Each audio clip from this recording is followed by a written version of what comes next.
नमस्कार दोस्तों। आज की रोमांचक कहानी आप सबके लिए है। मेरा नाम संजना है। पति के देहांत के बाद मैं घर में अकेली रहने लगी। 32 साल की उम्र में मैं विधवा हो गई। 32 साल की उम्र में विधवा होने के बावजूद मैंने अपने शरीर को काफ़ी स्वस्थ रखा। एक दिन मैं अतकार स्थित रसोई में कॉफ़ी बना रही थी कि हल्की हल्की बर्फबारी शुरू हो गई। मैंने कॉफ़ी के साथ गर्मा गर्म सैंडविच भी बना लिए। उसके बाद नहाने के बाद ओढ़े हुए शॉल और गर्म कपड़े मैंने बाथरूम में रख दिए। कॉफ़ी बनाने के बाद मैंने खिड़की बंद कर दी और संगीत तेज कर दिया। मैं गुनगुनाने लगी और उत्साह में मैंने दरवाज़ा खोला तो देखा कि प्लम्बर बाहर खड़ा है। वह 24 साल का एक युवक था। जिसका शरीर बहुत चुस्त दुरुस्त था। उसने मुझे काफ़ी देर तक देखा और फिर बोला, मैडम, मुझे आपकी तरफ से संजना नाम से एक सर्विस कॉल आई है। मुझे अचानक याद आया कि मैंने एक ऑनलाइन सर्विस साइट से पाइपलाइन ठीक करवाने की बुकिंग कराई थी। मैंने कहा, जी हाँ, मेरा नाम संजना है। लड़के ने मुझे अपना औजार दिखाया और काम शुरू करने की अनुमति दी। अनुमति देते समय उसका हाथ मेरी कलाई से छू गया। मैंने उसे एक नज़र देखा और सहमति दे दी। मैंने उसे 20 रुपये दिए। लड़के ने 300 रुपये लौटा दिए और कहा कि 300 रुपये और मिलेंगे। मैंने लड़के को बहुत गौर से देखा, जिसने आज के धोखे के युग में भी सच बोला और 300 रुपये लौटा दिए। थोड़ी देर बाद लड़के ने कहा, मैडम, क्या मुझे चाय मिल सकती है? मैंने पूरा दरवाज़ा खोल दिया और कहा, तुम बहुत ठंडे लग रहे हो, अंदर आ जाओ। वह अंदर आ गया। मैंने अपना शॉल अलमारी में रख दिया और कपड़े धोने वाले कमरे में चाय लेने चली गई। अब मैंने अपने गले में दुपट्टा बांध लिया था।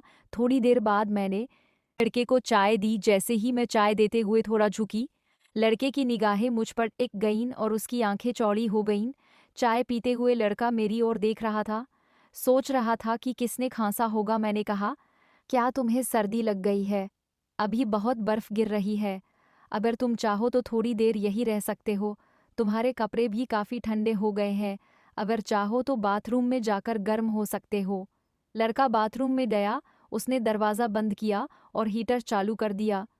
मेरा नहाने का शॉल और गर्म कपड़े पहले से ही वहाँ थे।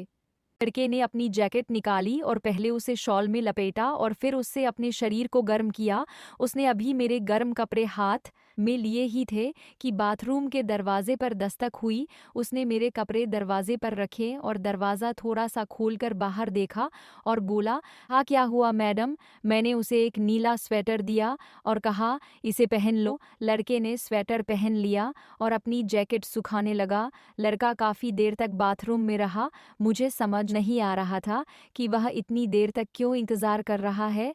काफ़ी देर बाद वह बाथरूम से बाहर आया और लिविंग रूम में जाकर संगीत सुनने लगा। मैं रसोई से कॉफ़ी और सैंडविच लेकर आई और उससे उसका नाम पूछा। लड़के ने कहा, महोदया, मेरा नाम विक्रम है। मैं 6 महीने से प्लम्बर का काम कर रहा हूँ, लेकिन आज पहली बार मुझे इतनी दयालु महिला मिली है जिसने मेरे साथ इतना अच्छा व्यवहार किया है। फिर उसने पूछा, क्या आप यहाँ अकेली रहती है या आपके साथ कोई और भी रहता है? मैंने कहा, मैं अकेली रहती हूँ। मेरे पति मुझे कुछ साल पहले छोड़कर चले गए थे। उनका निधन हो गया। इस दुनिया में उनके सिवा मेरा कोई नहीं था। तब से मैं यहाँ अकेली रह रही हूँ। उन्होंने कहा, यह सुनकर मुझे बहुत दुख हुआ, लेकिन आपके पति का निधन कैसे हुआ? मैंने कहा, बीमारी के कारण उनका निधन हो गया। और यह कहते हुए मैं रोने लगी।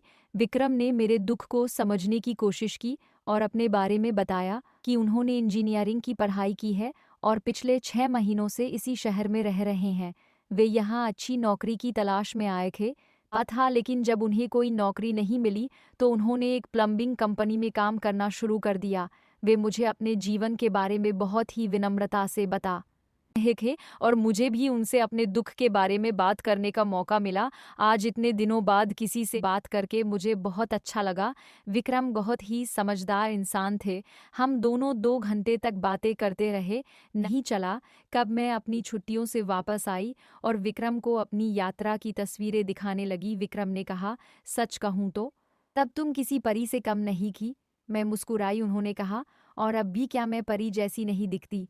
ये कहकर मैं मुस्कुराई और खाली प्लेट और कप लेकर बाथरूम चली गई। मैंने विक्रम से कहा, कि यही तो है, तब तक मैं पारस बन जाऊंगी। मैं पारस बनने की तैयारी कर रही थी और मैंने यह भी देखा कि विक्रम सिर्फ मेरी खूबसूरती को निहार रहा था। जब मैं वापस आई तो मैं पारस बन चुकी थी। विक्रम मुझे देखकर हैरान रह गया।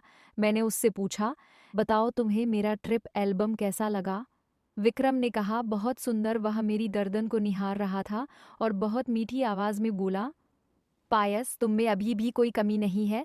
अगर चाहो तो किसी का भी दिल जीत सकती हो या खास अंदाज में गा सकती हो। मैं पारस बन गई और थोड़ी देर बाद ने बाथरूम से आवाज लगाई, विक्रम, मैं तुम्हें अपना शॉल देना भूल गई। पायस, मुझे मेरा शॉल दो। विक्रम आया और मुझे मेरा शॉल दिया, लेकिन उसने मेरे साथ कोई शरारत नहीं की। मैं चाहती थी कि वह थोड़ा मजाक करें, लेकिन उसने नहीं किया। मैंने ऐसा कुछ नहीं किया। कुछ देर बाद मैं तैयार होकर बाहर आई। मैंने नीला सूट और नीला टॉप पहना था। मेरे गले में स्कार्फ और सिर पर शॉल लिपटा हुआ था। विक्रम मेरी तरफ देखे बिना संगीत सुन रहा था। मैं शीशे के सामने खड़ी थी। मैंने अपने बाल पूरी तरह खोल रखे थे। मेरे मुलायम, गीले, खुले बाल मेरी खूबसूरती को और बढ़ा रहे थे। विक्रम ने सोचा कि उसे चुपके से उठकर मेरी कमर पकड़नी चाहिए और उसे पूरी तरह महसूस करना चाहिए। तभी मैंने विक्रम की तरफ देखा। विक्रम डर गया और अपनी चोरी छिपे नजरें संगीत पर गड़ा दी। थोड़ी देर बाद मैं विक्रम के पास आई, बैठ गई और उससे बातें करने लगी। बीच बीच में विक्रम का हाथ मेरे हाथ को छूता, लेकिन मैं मना करती रही। लेकिन इससे विक्रम की मेरे प्रति प्रशंसा बढ़ती जा रही थी। अब वह मेरे हाथ को दिल से छूने लगा था।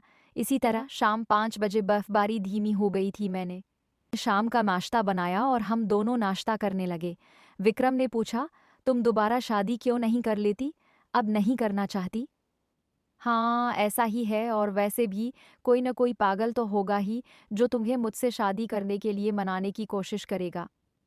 मैंने कहा, तुम्हारी अभी तक शादी क्यों नहीं हुई?